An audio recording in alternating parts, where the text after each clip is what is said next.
Hi, Misfits. This is Kate. And guess what? This is Kevin. Welcome to Horrorwood. I'm back, y'all.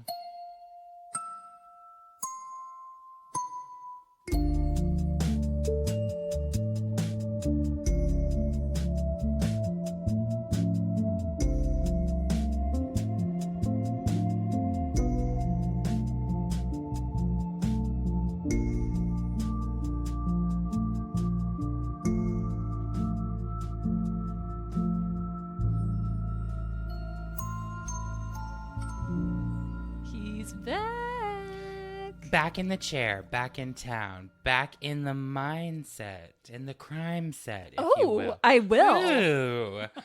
I haven't had coffee yet today. And that's a good thing, as we've established. 100%. I do have a couple of shout outs right here at the tippity top.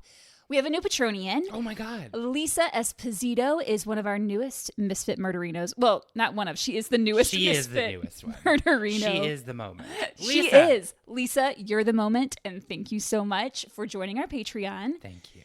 And quickly, I want to shout out a person on YouTube.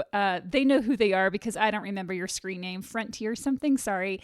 But in the I think it was the last episode was Willy Wonka. Mm-hmm. I mentioned this teenage soap opera or the supernatural soap opera Dark Shadows that I said I'd never seen, and I compared it to Twilight, and I was ready for the haters to come at me. No, Kate, what did you do? And then, well, I didn't do anything. I was just like, yeah, I think it's like Twilight, but someone did correct me. Okay. And they said, I love you guys, but no. Oh, Dark Shadows, nothing like Twilight. Dark Shadows was about vampires, right? Vampires and werewolves. It turned into a movie later. Because Johnny Depp did one called Dark. I remember seeing that. But it was this soap opera in the 60s and black and white. I've never seen it.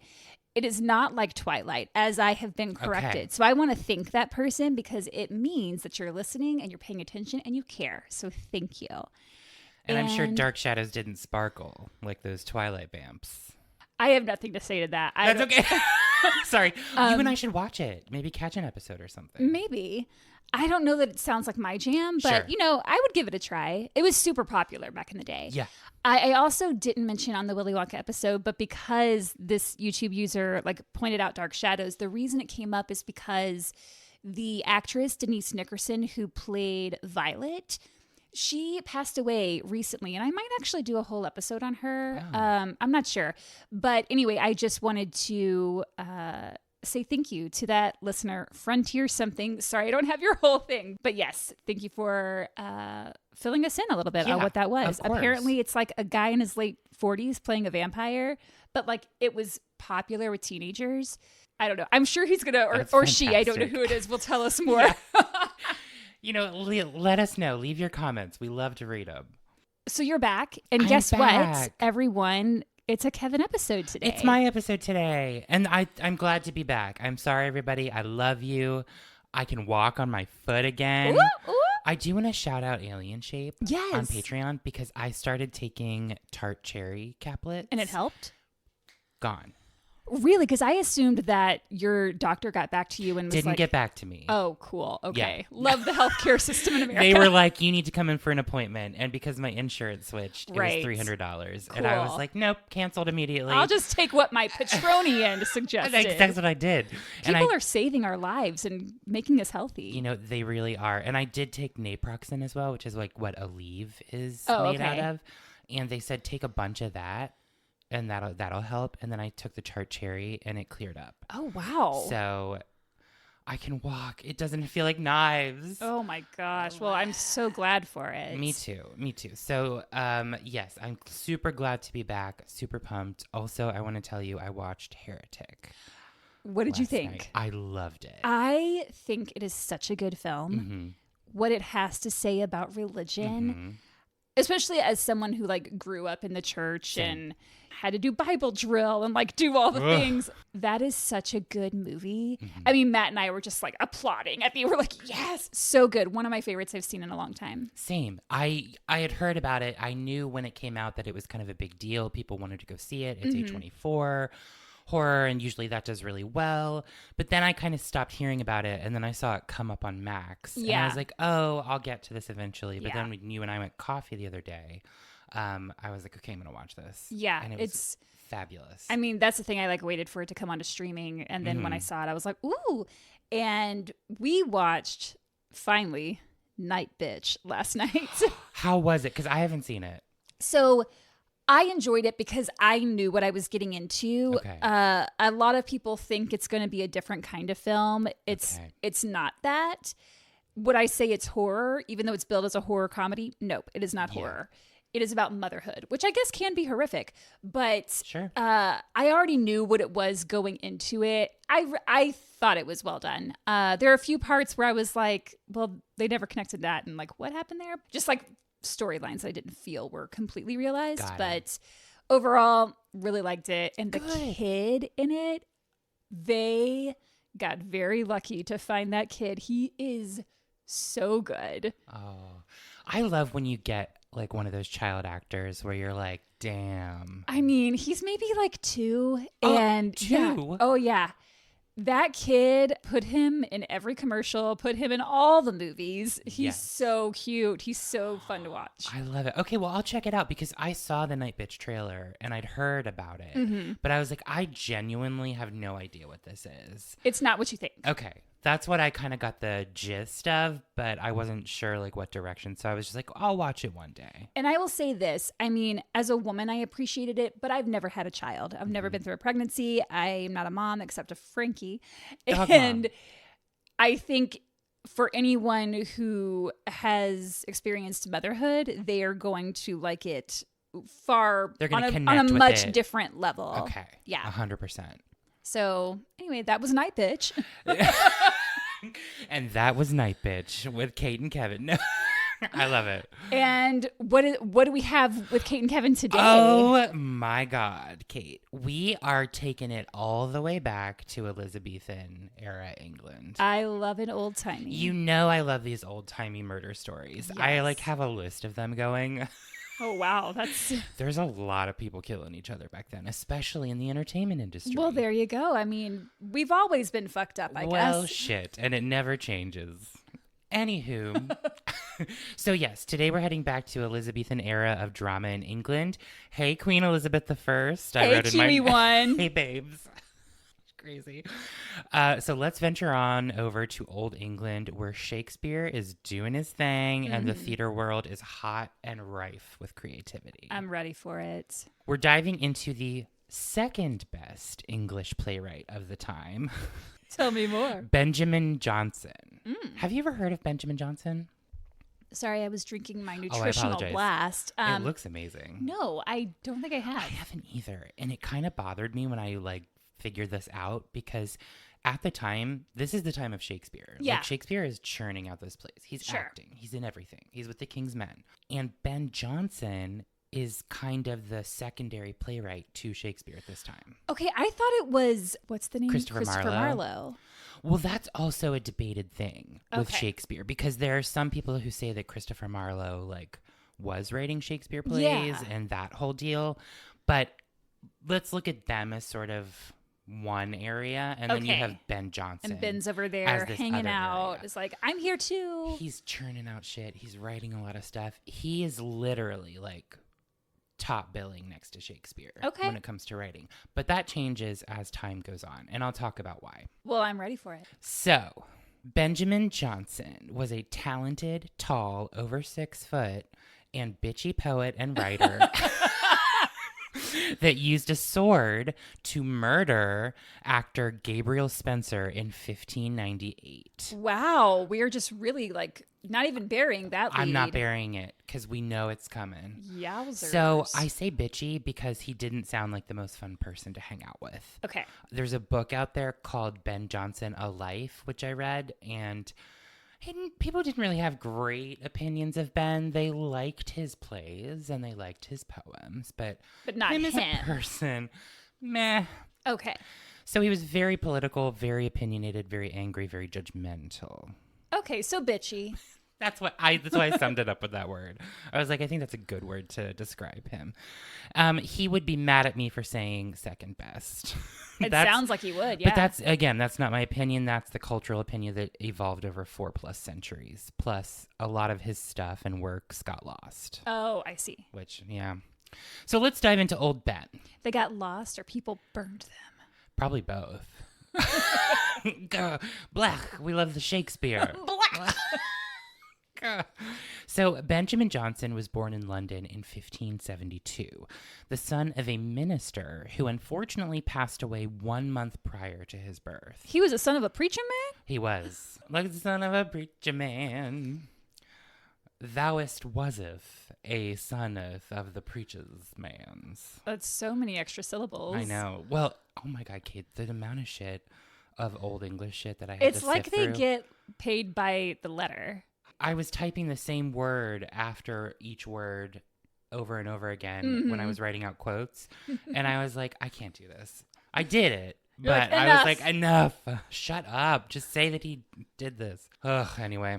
So the family had been living in the London area for quite a while. Ben's grandfather had moved to London from Carlisle, which is a city in the district of Cumbria near the northwest edge of England, bordering Scotland, just below Hadrian's Wall.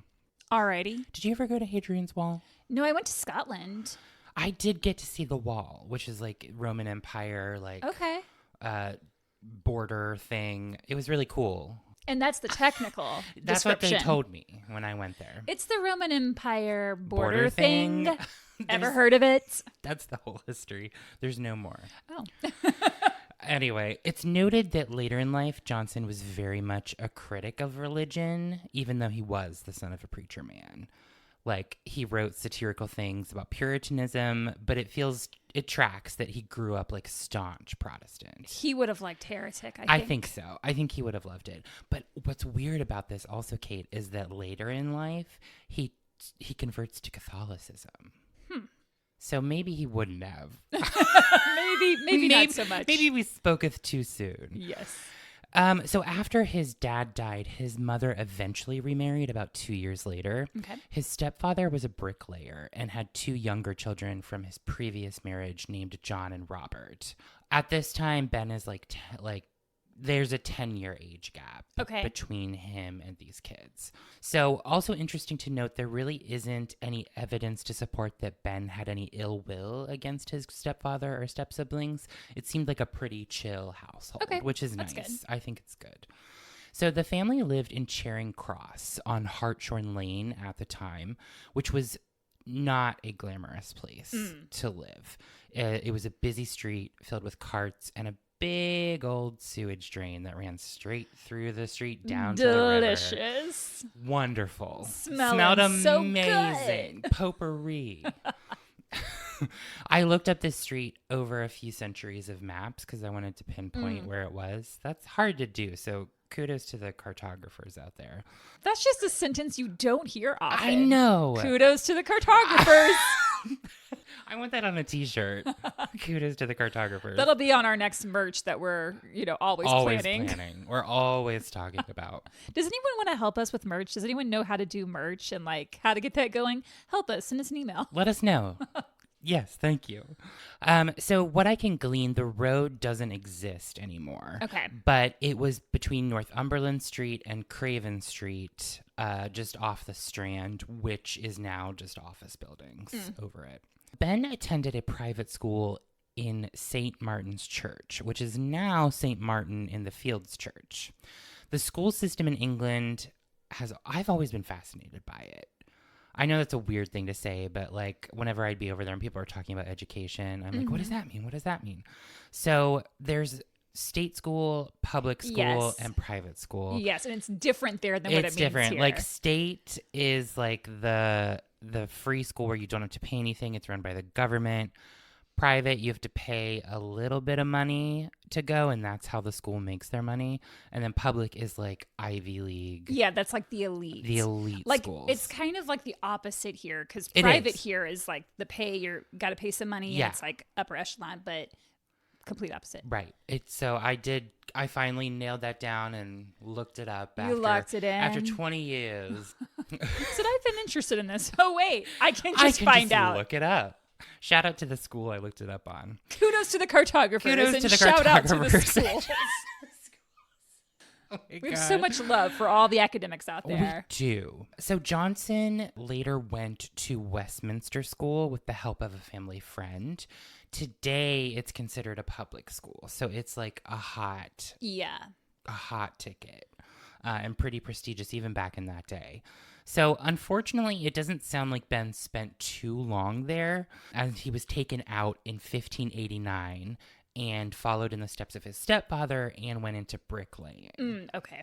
It's rumored that he later attended St. John's College in Cambridge after going to Westminster, but there is no concrete evidence for that. And even if he did go, it wouldn't have been for very long based on the timeline that we have of his life and history. So it's talked about that he probably did or might have, but nobody can find a record of it, so we just don't know. Yeah.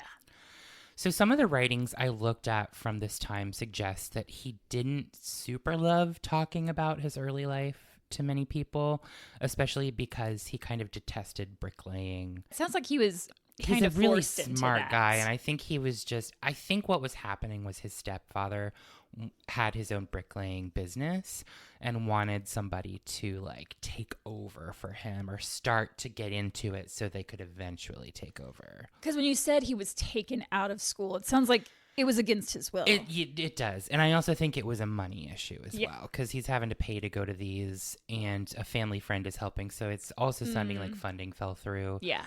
And then they needed help with the family business and bricklaying. And that can lead to some resentment. Well, yes, it can. However, what is good about this is the step siblings got into bricklaying. Okay. They can shoulder the load. They can shoulder the bricks. Brick that down. What? I like that, though. Oh, okay. So this allows Ben to start to think about how he wants to forge his own way forward. Sure. Oh, and I wrote a path not made of bricks. Okay. Thank you. I didn't say it was great. I just said okay. But thank you. That's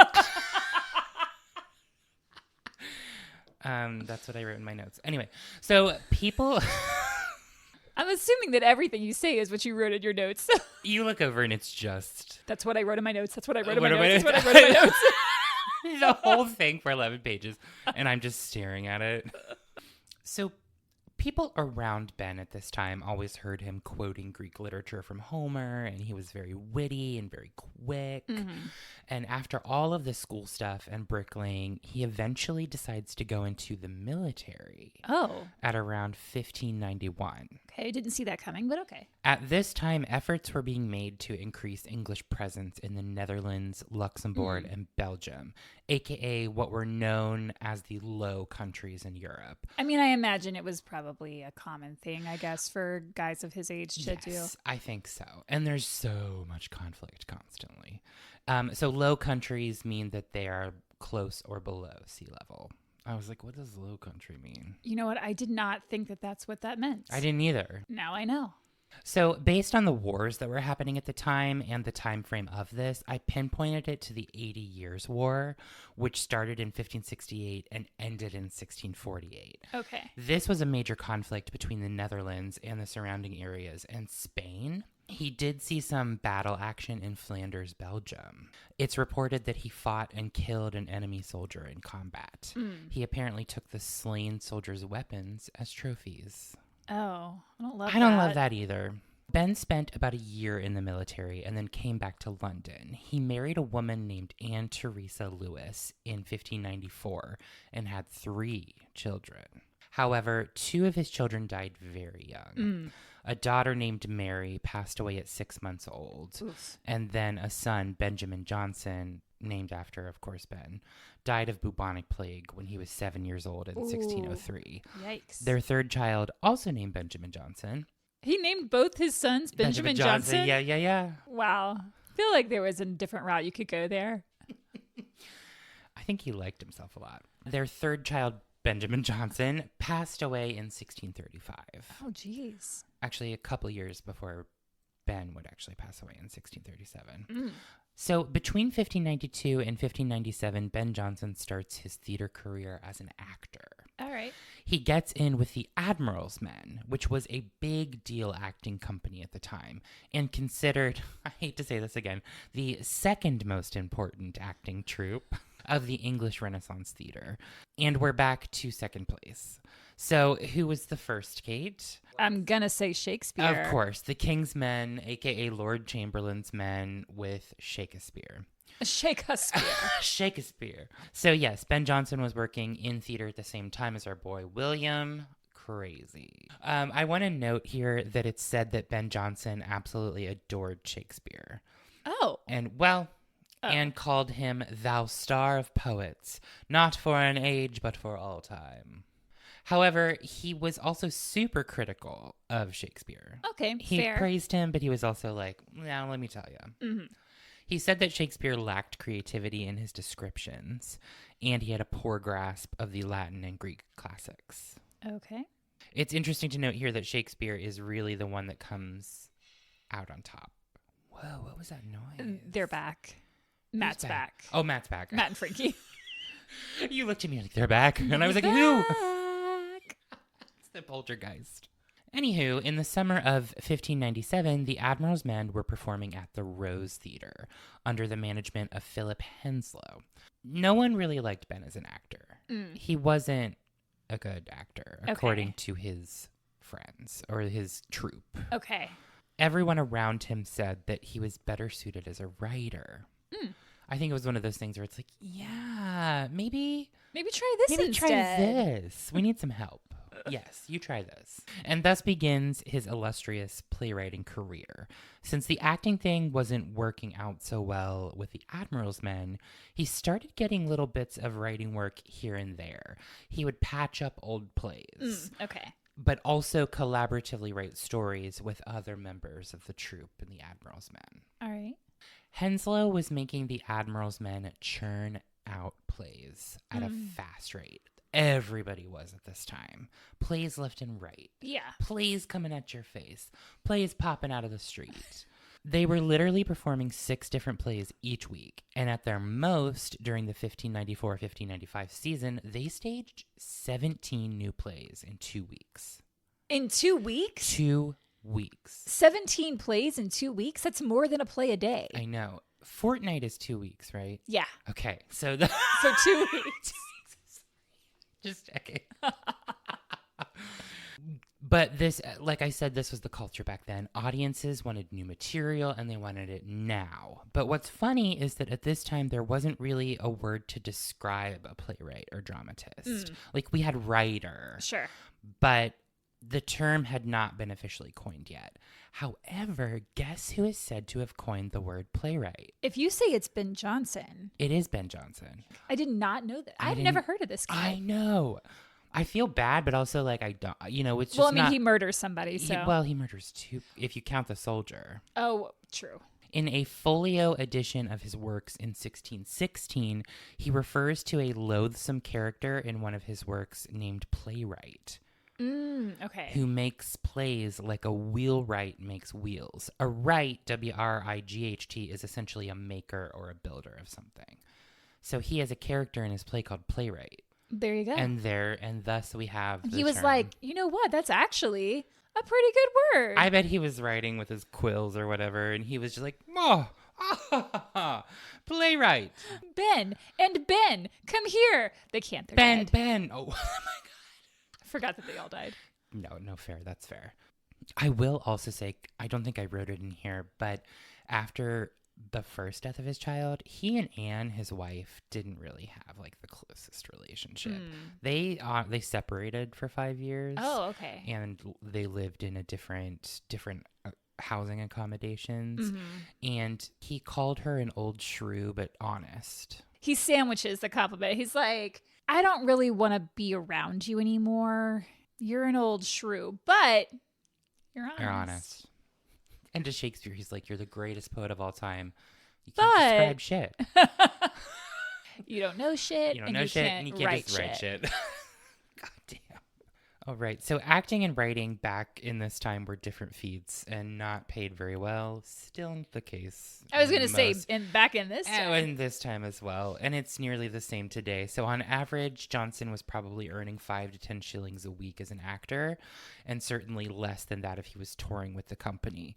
5 to 10 shillings is like the equivalent of 34 to 68 pounds today, which up to like probably $90 in dollars. Which is nothing. Nothing. That's like dinner for two. Exactly. However, writing a completely new play would bring up to 10 pounds per work. Okay. So that equates. What am I trying to say? Equivocates? Equates. Oh my God, I tried to really make it hard. It's because of all that old English language. I want to make every word 5 more syllables. Exactly. That would be about 1,990 pounds today. All right. So almost like that's a big jump. $3,000. Plus additional sums for writing prologues and epilogues and newly written scenes for old plays. Not too shabby. I can see why Ben would want to dive more into it. Okay, so now we're getting to the meat of our story, Kate, where our key players, theater ref, I wrote in my notes, come into line. Wait, what? Theater ref? Where our key players, theater reference. Oh, you're players. Making. Okay, I thought you were trying to make like a sports joke. And I was like, Kevin, that's so unlike you. It's because I just ran into Matt, and he was wearing his Cavaliers jersey. And he's like, are you excited? And he like, pointed to it. And I was like, I go to bed thinking about the NBA. I wake up thinking about the NBA. The fact that you know it's NBA is a big thing. He said it first. Oh. Sports ref. Anyway, this whole thing sets into motion the horrors of the next couple of years for Jonson and others. Let's talk about the lost play, The Isle of the Dogs. The Isle of the Dogs was a play co-written by Thomas Nash and our pal Ben Jonson. Is he our pal? I say pal in a pejorative way. Pal. Okay. This play hit the stage in July of 1597 and was immediately shut down. Oh. No known copies of the script have survived. Interesting. I do want to interject here that over 3,000 plays were written and performed in London between 1560 and 1642, yet only about 500 of these are known to exist today. It makes sense. It's a long-ass time ago. I was going to say, and this is for many reasons. Works were churned out so quickly. Ownership was weird because the troupe technically owned it. And then there were frequent closures of playhouses due to plagues and health crises. Those plagues. They'll man, they will get you. Weird interjection, I listened to a podcast called This Podcast Will Kill You. It's part of Exactly Right. And they talk about infectious diseases and all this kinds of stuff. And they did an episode on the Black Plague and the rats and how the plague spread. Fascinating. Go Red-Handed did. They touched on that briefly. It was part of a bigger episode, like a different episode, but that came up in part of it. It's so fascinating. Terrible, but fascinating. Yeah, paper was expensive. Some of these plays weren't even fully written down. It was more like opening to improv for the actors, things like that. It was a free-for-all with the writing. The Isle of Dogs was performed by a group called the Earl of Pembroke's Men. They were another theater troupe. The Admiral's Men, the King's Men, the Earl of Pembroke's Men. Like, come on. Everybody's somebody's man, I guess. So they were performing at the Swan Theater during the last week of July, 1597. The play was a sharp, satirical comedy that got flagged as being offensive and even seditious, which basically means it was accused of stirring up trouble for the monarchy. I see.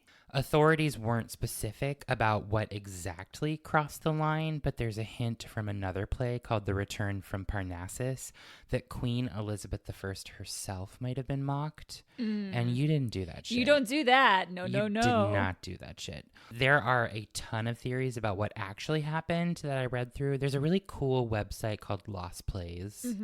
That you can go and look about some of the other theories. But this was the main one that came out on top. Okay. But even then, we don't know if that's the right one. You know what I mean? So the title Isle of Dogs refers to a real place in London just across the river from Greenwich, where the royal palace of Placentia, later Greenwich Palace, was located. Okay.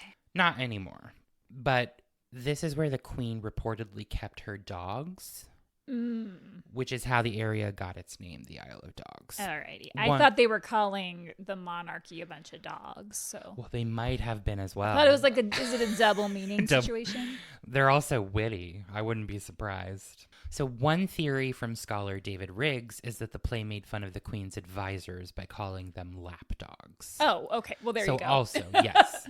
But the title might not be that literal. It could also be a jab at how the area was seen as a nasty, swampy spot full of sewage. Ew. As most places were at the time. The government heard about this play and cracked down quickly. Richard Topcliffe, a priest hunter for Queen Elizabeth, aimed at eradicating Catholicism from England. Did you say a priest hunter? Yeah, they were known as priest hunters. Wait, what is that? It basically means like going around and trying to get shit on priests because they did not want Catholicism around. Oh. So they were trying to like get them out of Dodge, stop all the shit. It was insane. I had no idea about that. Huh. Priest hunter. So Richard Priest Hunter, Dick the Priest Hunter. That sounds like a command. Cut that. Or not, I don't care. So Richard tells Robert Cecil about the play. Cecil was Queen Elizabeth's #1 top advisor at the time. Big dog. Big dog.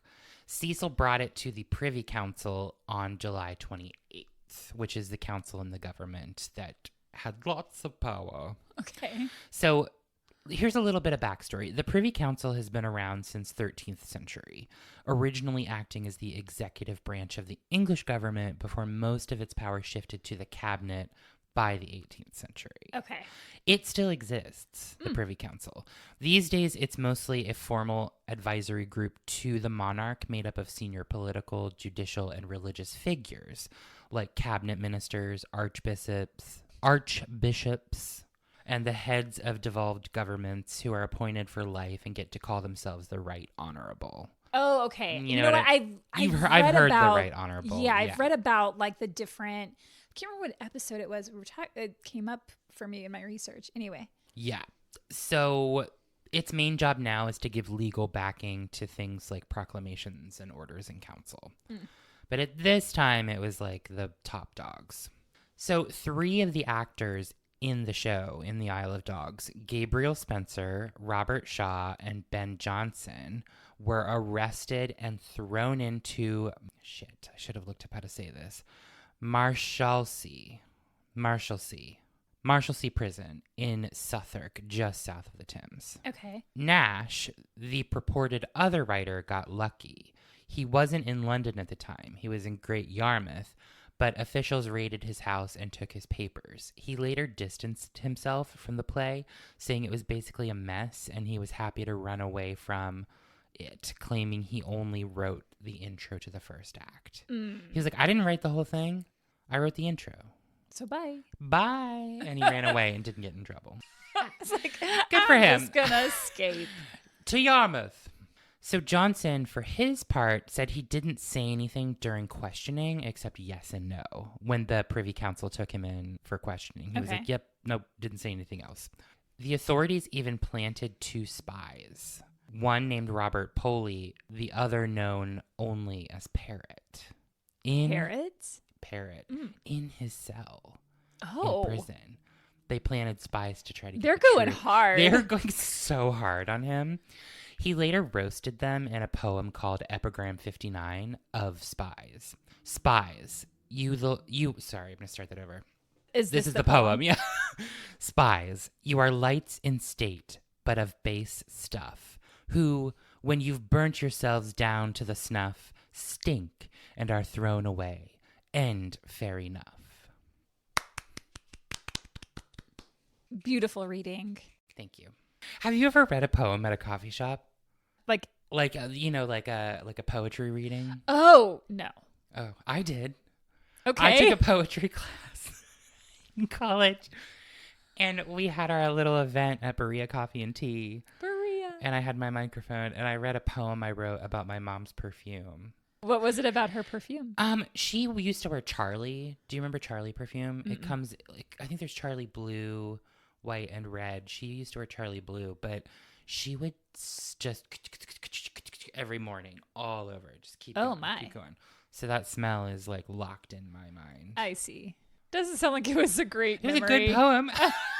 The reading went well. Oh, good. I'm so glad. So after this whole drama with the Isle of Dogs, the government eventually let it go. They said they'd arrest the rest of the cast, but no one else got taken in. Shaw and Spencer got released pretty quickly from prison, and Jonson was released by early October. They got arrested at the end of July. Okay. So that's still a pretty good chunk of time you spent in jail. But they didn't really have anything to hold them. You know, the play got shut down. They took it off the market. It was all hearsay from what people said. Oh my God, they did this. Oh my God, they did that. So I don't think there was any full concrete evidence that they could, do anything.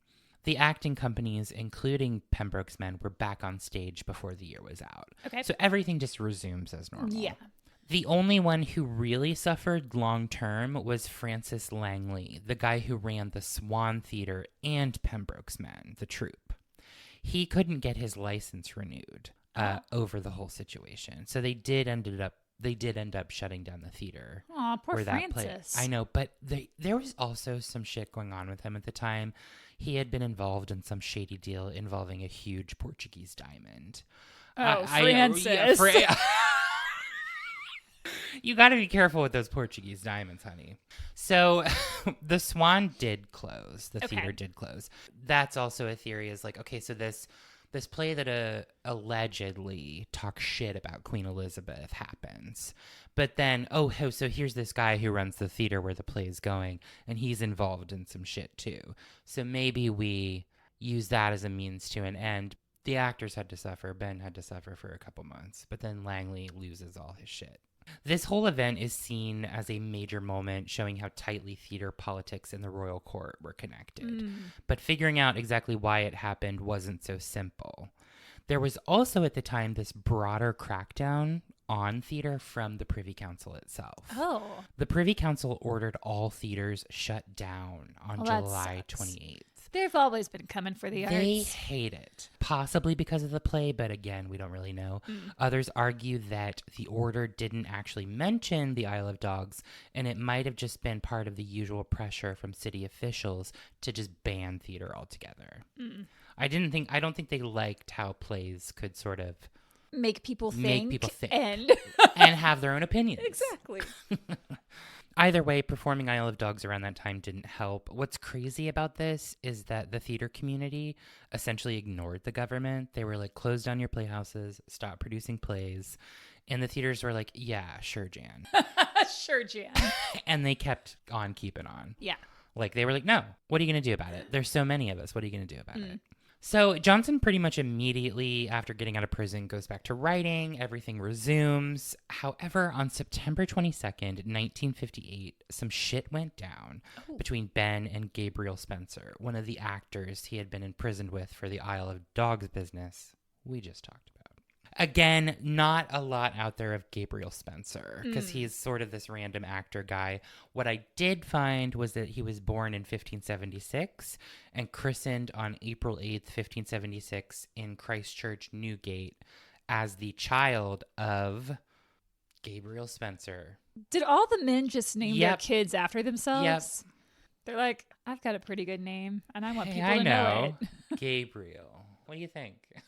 His father, Gabriel Spencer, was a pewterer. Pewterers deal in the metal pewter and made things like tableware, jewelry, ornaments.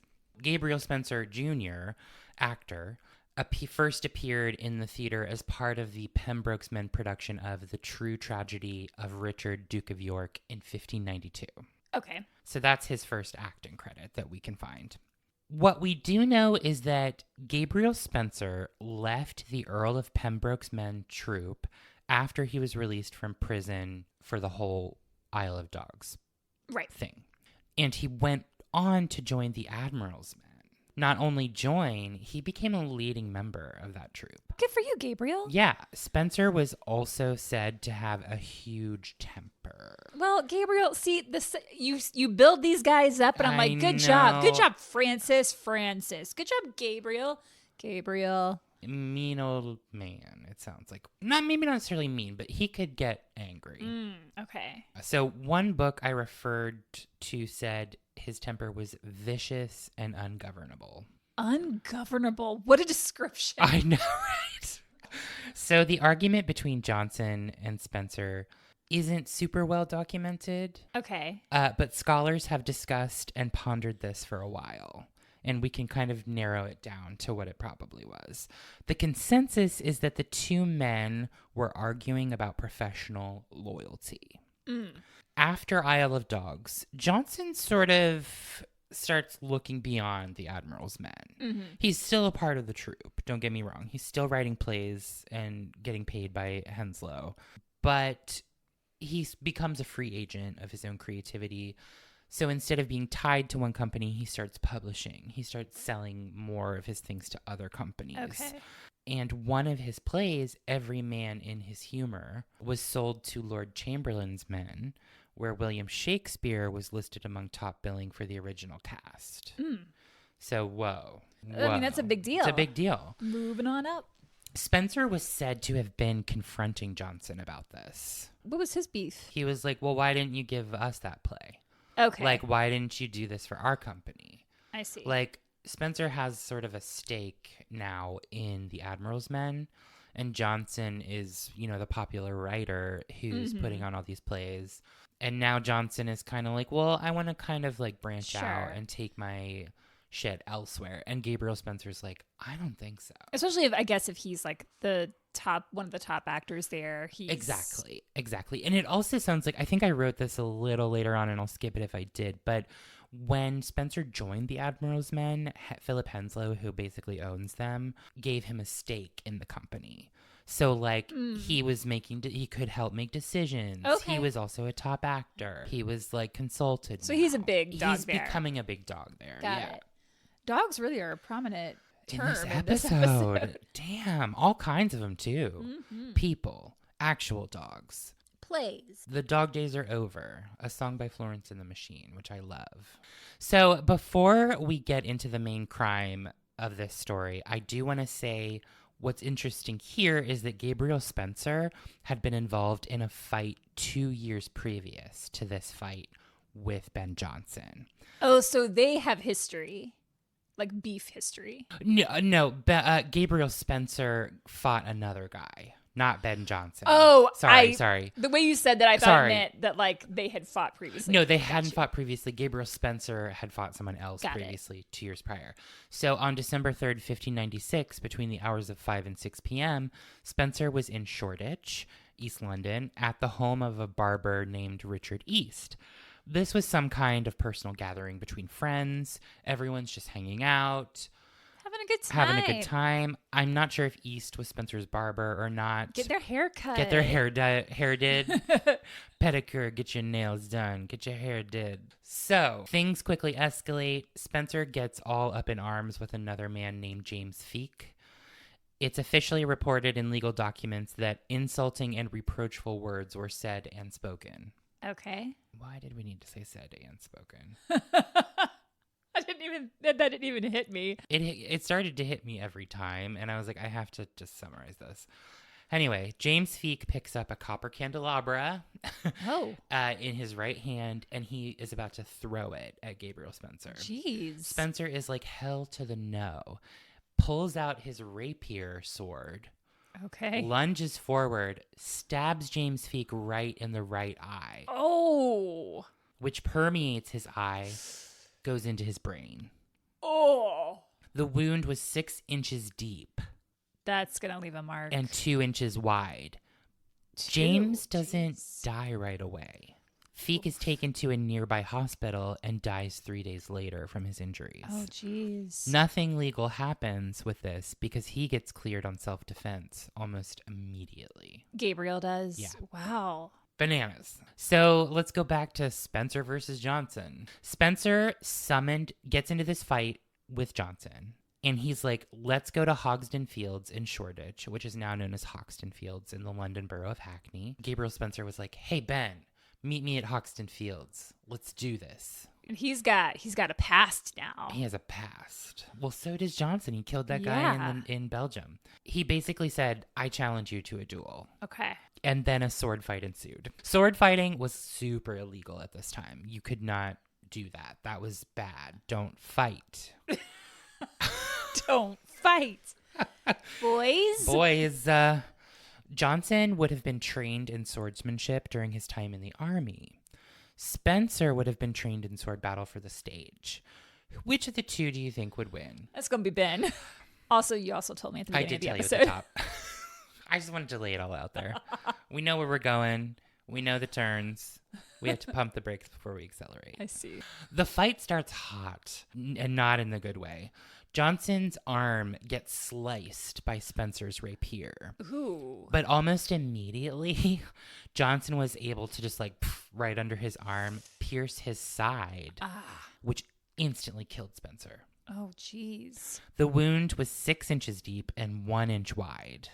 Everybody's going in 6 inches. No comment. So yeah, he kills Gabriel Spencer immediately. Just bang, dead.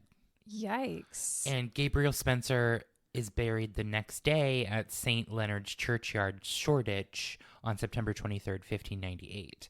His grave is unmarked, but there is a monument that was placed in the cemetery in 1913 by the London Shakespeare League. It reads, quote, "This stone is placed here in the glory of God and in acknowledgement of the work done for English drama by the players, musicals, and other men of the theater who are buried within the precincts of this church, and in particular to the memory of those who are named below." And Gabriel Spencer is listed, died 1598, a player at the Rose Theater. Okay. So everyone in the Admiral's Men troupe is devastated by this. They liked Gabriel Spencer, including Philip Henslowe, the owner. In a letter that Henslowe wrote to his son-in-law, Edward Allen, he said, "Since you were with me, I have lost one of my company, which hurteth me greatly. That is Gabriel, for he is slain in Hoxton Fields by the hands of Benjamin Jonson, bricklayer." Oh. But Ben didn't like that. No. That's shade. That is. Philip threw some shade. I like the pettiness level. I do too. He was slain by a bricklayer. Yikes. So Benjamin Jonson was indicted for manslaughter by a grand jury at the Old Bailey.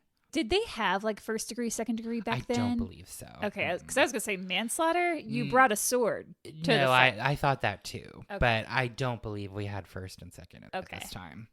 I think it was just plain. It seemed to me when I was doing research that things like this were sort of plain, like you killed somebody. Yeah. You committed theft. There weren't degrees and stuff. So a trial is held in the Justice Hall of the Old Bailey in October 1598, pretty soon after the murder. The official records say, quote, "And thus the aforesaid jurors say upon their oath that the aforesaid Benjamin Jonson feloniously and willfully slew and killed the aforesaid Gabriel Spencer at Shoreditch." Aforesaid. See what I mean? I got it. The number of times aforesaid is the fastest word I can now type on my computer. Jonson goes to trial and enters a plea of guilty to the charge of manslaughter. Okay. He's like, yeah, I did this. I killed him. But then right after this, he pleads benefit of clergy. What does that mean? This was a medieval privilege that allowed someone convicted of a felony to get a special pardon and escape execution. It started off that only actual clergymen who worked for the church could use it. It claimed that they were outside the jurisdiction of the secular courts and needed to be tried in ecclesiastical courts under canon law, under church law, basically. Essentially, they could have their case tried at the religious court and get off with a lesser punishment for being part of the church. I'm going to talk not a lot more, but I'm going to give a history of this because I found it really interesting. So are you saying that because he's the son of a preacher man? No. I'll get to... Okay. I'll run you through it. The religious courts, the ecclesiastical courts, were way more lenient with everything. So at first, only actual clergy could claim this protection, and they had to show up in court in full church dress. Over time, this rule morphed into a literacy test. If you could read a passage from the Latin Bible, you were considered clergy enough to avoid harsh punishment. In 1351, Edward III made it official. Anyone who could read could claim the benefit. Okay. Not just church officials. You can read the Latin Bible? clergy. Love the reasoning there. Love, right? So technically, the test verse was Psalm 51:3, called the neck verse because it could save your neck. Oh. Let me read it to you. Not in Latin because I don't know how to do that. Also, I don't know how much of it you had to read, but this was the passage. Have mercy on me, O God, according to your unfailing love, according to your great compassion, blot out my transgressions. Wash away all my iniquity and cleanse me from my sin. For I know my transgressions and my sin is always before me. Okay. Yeah, I don't care about that. That's awful. I'm sorry I'm sitting over here reading scripture to you, Kate. No, it was just weird that you read it and then you're like, I don't care about it. I don't know. I just sometimes have a reaction to the Bible based on being a Baptist years ago when I was 13. Oh, yikes. Anyway. Even illiterate people memorized it and could fake their way through the test. I mean, that's what I would do. I would be like, okay, I just have to do one paragraph. Right. Sweet. Sweet. I can do that. Yeah. If the court suspected someone was faking it, they might pick a different Bible verse to trip them up. Oh, that's how they get you. Yeah. That's how they'll get you. This legal loophole became a very common way for courts to show mercy. In fact, more than 90% of people eligible for it in Elizabethan times got it. Wow. Way more than could actually read. Church courts were also super lenient. Their usual process involved the accused swearing they were innocent and getting 12 others to swear they believed it too. If convicted, punishments were light, mostly public penance. Occasionally, someone was handed back to secular courts for harsher consequences, but that became a rare thing. So when you say mostly public penance, what do you mean by that? I think just like humiliating them in public. I see. Okay. You know how they would be like, oh, look at this, and parade them through the streets and shit. Okay. Or public penance, I think also maybe like, what do you call it? Public service.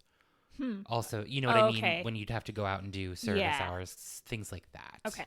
Because it was being abused so much, Tudor monarchs started to tighten the rules a little bit. So in 1488, Henry VII said that non-clergy could only use the benefit one time. Okay, so you get one get out of jail free. One get out of jail free card. If someone used it but wasn't actually ordained, they'd get branded on the thumb, a permanent reminder that they couldn't use it again. Oh. So you used it once. Interesting. We know you did it. You can't use it again.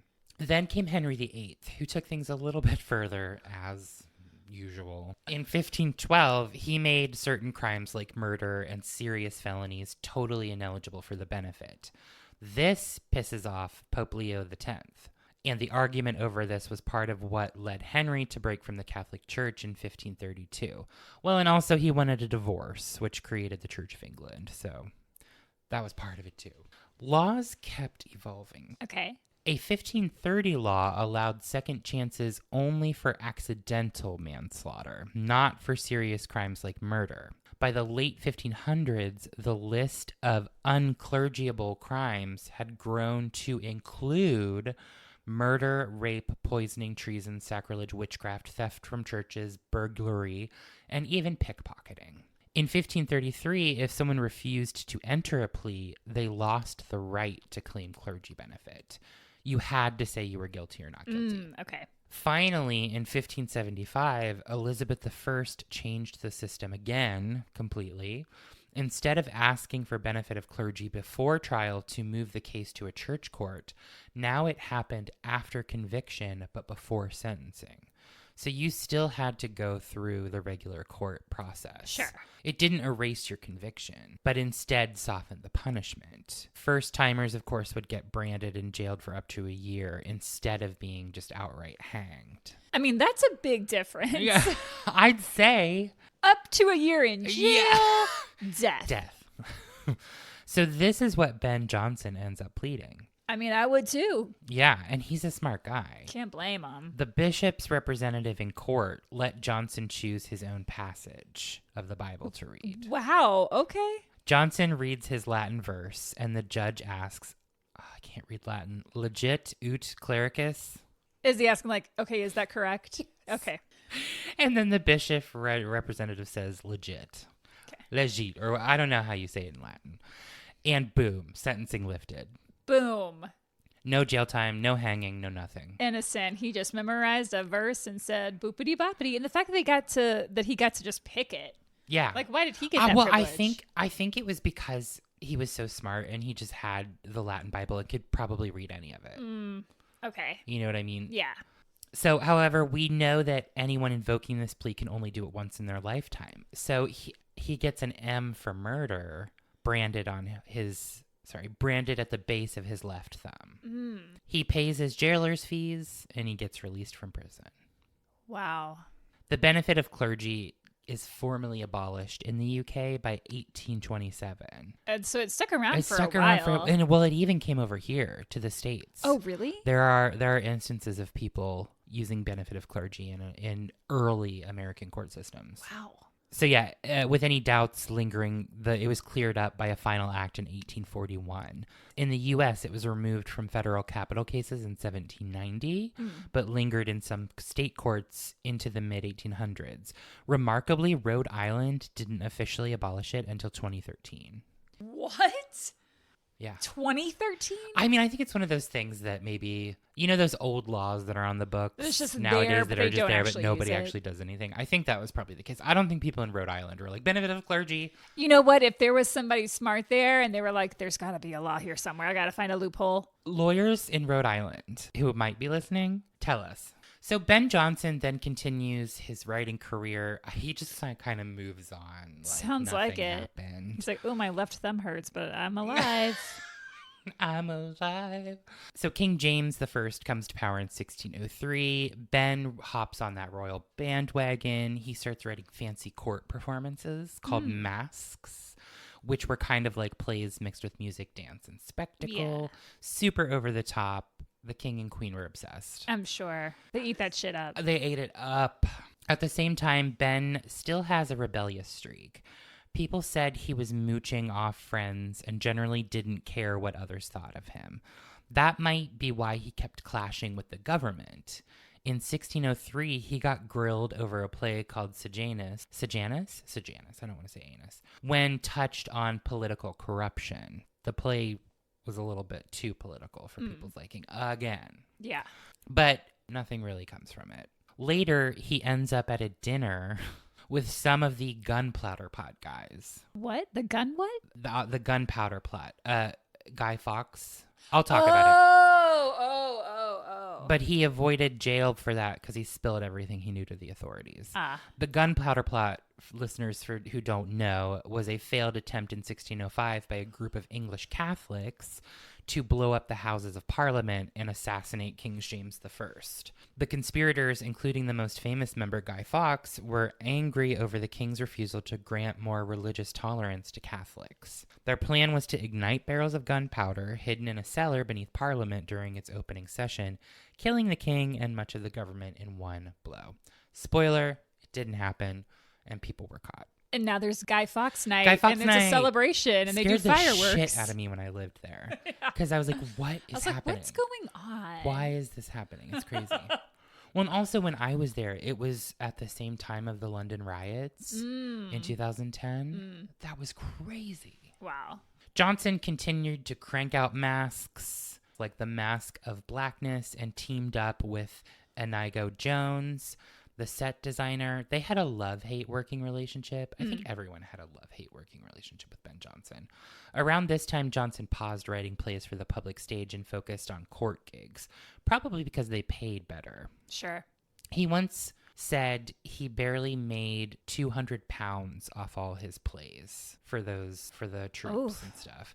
They were paying well, but well for right that time. But he's like, yeah, I don't make much money off that. So I understand why he would be like, I'm going to go take all these court gigs. Show me the money. Show me the money. In 1616, things got even better. He got a royal pension, kind of like becoming England's first poet laureate. That same year, he published a collected edition of his works, which was super rare for playwrights back then. In 1616, he's like, this is all I have, putting it out for everyone to read. Sure.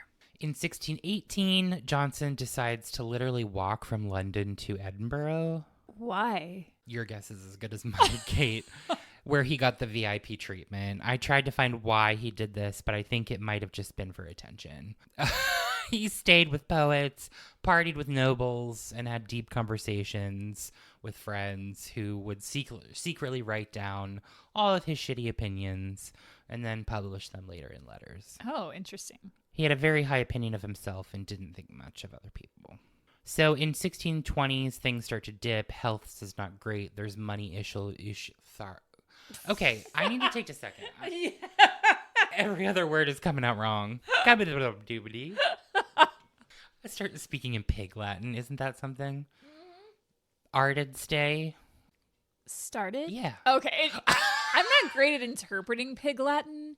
I can say it because it's easy to say, but when I have to think about what it actually is saying, I'm like... All right. In the 1620s, things started to dip. His health wasn't great. He had money issues, and Charles I did not seem to care about him as much as James had. He also had a major falling out with Inigo Jones, which meant fewer court gigs. Got it. How old was he around this time? That's a great question. Hang on. I can't remember what year I he know, was born. me too. He was born in 1572, and now we're getting into the 1620s. So 28. So it's like only like 48 going on 50? Going on 50, yeah. Okay. Some younger writers still looked up to him. Like he had some younger fans, and they were known as the Sons of Ben. Ew. Gross. I hate it. Also, the Sons of Ben died, actually, so that's not a great thing to name yourself. Oh, no. Oh, no. I bet Ben Jonson didn't even think about it. He just wants everybody to be his son and name him Ben. He wants to be the top man that everyone looks up to. But the new plays that he were writing just didn't hit like the old ones. One, which was called The New Inn, bombed so badly that he wrote a grumpy poem blaming the audience. Never, ever blame the audience. One of his own fans, though, reads that, and he claps back with a poem calling him out for being bitter. Good. He's like, well, the audience was stupid. And then this guy's like, you're a bitter old bitch. Shut up. I mean, if the audience doesn't get your work, it's because your work didn't translate. Yeah, it didn't. It has nothing to do with the audience. So despite some setbacks, Jonson kept writing up until his death in 1637. His final project, The Sad Shepherd, was unfinished, but showed he was exploring new styles like pastoral drama. When he died, it was a big deal. Tons of nobles showed up to his funeral. He's buried in Westminster Abbey with a famous gravestone that says, "O rare Ben Jonson." Fun fact, it might have been a cheap, spontaneous engraving by a random guy. We don't know, but still iconic. Oh, rare Ben Ben Jonson. He was buried upright. Some say because he was broke. Others say because he actually asked for a small upright grave. Weird. Like he's sitting like he's upright, sort of standing. Or he's standing upright. Yeah. Oh. I don't love that. I want to rest forever. I just want to be burned up. Burned. That's right. Me too. Burn, baby, burn. Disco Inferno. Oh my God. Could you imagine like an advertisement for a crematorium? And it's just like burn with like dancing out front. Yes. Kate, this is our next business venture. Great. We're opening a crematorium. Okay. Add it to the list. So after he's buried and stuff, he does get a proper monument that's put up in Poets' Corner in Westminster Abbey. So, yeah, he died. And there we have it. He lived, he killed, he died. He lived, he killed, he died. The life and career of Ben Jonson, the lost play of the Isle of Dogs, the murders of James Feek by Gabriel Spencer, the murder of Gabriel Spencer by Ben Jonson. Damn. That was just a little 20-second recap of what you just heard. Crazy. I've never heard of him. I haven't either. And that's why I was like, what the fuck? Because, like, he's a big deal. You know what I mean? So interesting. I mean... Well... He did murder a person. 2 people, technically. Yes. So, I don't really know that I care too much about him. But anyway, he did stuff and then he died. So, it's kind of all of our stories.